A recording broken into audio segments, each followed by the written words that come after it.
என்று ஒரு திருக்குறள் கூற வந்திருக்கிறேன். என்னவென்றால் ஒழுக்கத்தை பற்றியது. நன்றிக்கு வித்தாகும் நல்லொழுக்கம் தீயொழுக்கம் என்றும் இடும்பை தரும்.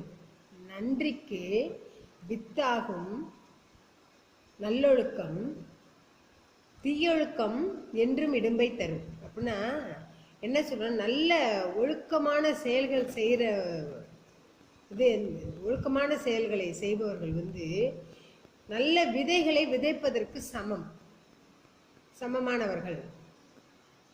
ஆனால் இந்த தீயொழுக்கம் உள்ளவர்கள் எப்பொழுதுமே துன்பப்பட்டு கொண்டே இருப்பார்கள் அப்படின்னு சொல்லி நம்ம திருவள்ளுவர் சொல்றாரு. இப்ப 2 நாளா பார்த்தீங்கன்னா இந்த விஷச்சாராய பிரச்சனை ஓடிக்கிட்டு இருக்கு. ஒரு 40 உயிர்கள் மாண்டு விட்டன. இது காரணம் என்னன்னா தீய ஒழுக்கம்.